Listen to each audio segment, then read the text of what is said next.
কিছু মানুষের চলে যাওয়া আসলে মেনে নিতে খুব কষ্ট হয়, কিন্তু প্রকৃতির নিয়ম সবাইকে চলে যেতে হবে। আমার দেশে যাওয়ার আগে সব সময় আমি 5-6 বছর ধরে আমার সাথে পরিচয় এই ইন্ডিয়ান মানুষটার সব সময় আমার গাড়িতে করে এদিক সেদিক আসা যাওয়া করে বা কোনো কিছু দরকার হলে আমাকে ফোন দেয়। এই যে পিসের যে লোকটা এখন আসতেছে, টি শার্ট পরা লোকটা, এই যে কাইন্ডের মধ্যে আপ দিছে, তা আমি দেশের থেকে আসছি 4.5 মাস পরে, বাড়ির থেকে আসছি। আসি শুনতে আমি আসি ফোন দিতেছি, কি রে ফোন ঢোকে না, আমি এনারা পাইতেছি না, কই গেল।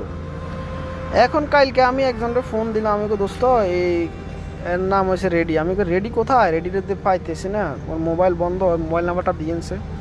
পরে আমারও ফোন দিয়ে কইতেছে, কয় আরে তুমি জানো না নি, এ তো মারা গেছে, ইন্ডিয়ানই। এখন দেখেন এই যে দাঁড়ানো অবস্থা ছিল, হঠাৎ করে কি যেন শরীরে অশান্তি লাগতে আছে।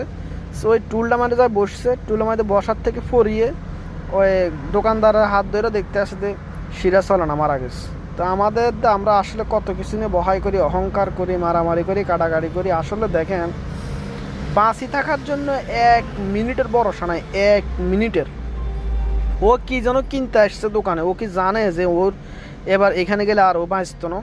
দেখেন ওখানে আসছে বলা মানুষ চলে আসছে, শরীরে হঠাৎ করে অশান্তি লাগছে, টুলের মধ্যে বসতে গেছে, বসেও সোজা থাকতে পারে না, যে 1-2 সেকেন্ডের ভিতরে পরি মারা গেছে।